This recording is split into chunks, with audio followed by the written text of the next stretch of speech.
کرتے تھے، بلکہ ایک مجلس لگی ہوئی تھی، مشکات شریف کی حدیث پاک ہے، اس پر ہی بیان ہو کہ صحابہ نے کیسا میلاد منایا۔ ہم تو یہاں جھنڈیاں لگاتے، صحابہ نے میلاد منانے کے وقت اپنے سر پیش کیے ہیں حضور کی بارگاہ میں، اپنے سر کٹوائیں، سر کٹاتے ہیں تیرے نام پہ مردان عرب۔ آپ آج کی میلاد کی باتیں کرتے ہو، صحابہ نے تو حضور کے نام پر اپنے سر کٹوا دیے، ایسے میلاد منایا انہوں نے سرکار کا۔ یہاں چند جھنڈیاں لگ جائیں تو بدعت کے فتوے لگ جاتے ہیں، انہوں نے سر کٹوا کر اپنی جانیں قربان کر کر حضور کا میلاد منایا۔ یہ ہے اصل میلاد، حضور کی تعظیم، حضور کی محبت کرنا، یہ ہے اصل میلاد۔ تو مشکات شریف میں صحابہ کرام بیٹھے ہوئے تھے، آپس میں گفتگو کر رہے تھے۔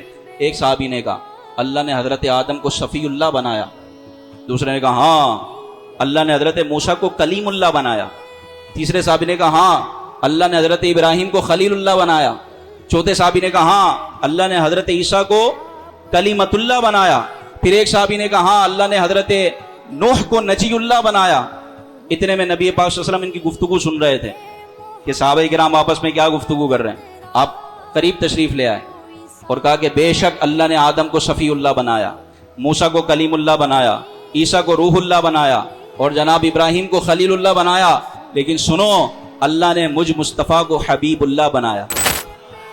اللہ نے مجھے اپنا حبیب بنایا، اور حبیب وہ ہوتا ہے جو کلیم بھی ہوتا ہے، رب کا خلیل بھی ہوتا ہے اور صفی بھی ہوتا ہے۔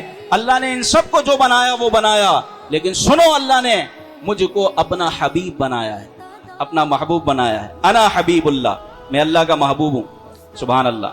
تو یہ مسلمانوں کا طریقہ چلتا ہوا رہا ہے۔ میلاد یہ ہے نبی پاک کا ذکر کرنا، حضور کے معجزات کا ذکر کرنا، حضور علیہ السلام کی ولادت کا ذکر کرنا، یہ میلاد ہے۔ اور یہ تو قرآن و حدیث سے ثابت ہے۔ امام ترمذی نے پورا ایک باب باندھا ہے میلاد النبی کے موضوع پر، حدیث کا باب ہے پورا۔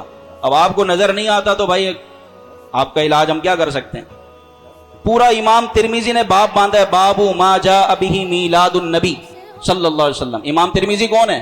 صحاح ستہ کی جو حدیثوں کی کتب ہے ان میں سے ایک کتاب ہے جامع ترمذی، اس پر پورا باب باندھا ہے امام ترمذی نے، باب میلاد النبی کے موضوع پر۔ اب قرآن و حدیث میں آپ کو میلاد نظر نہیں آ رہا تو ہم کیا کر سکتے ہیں؟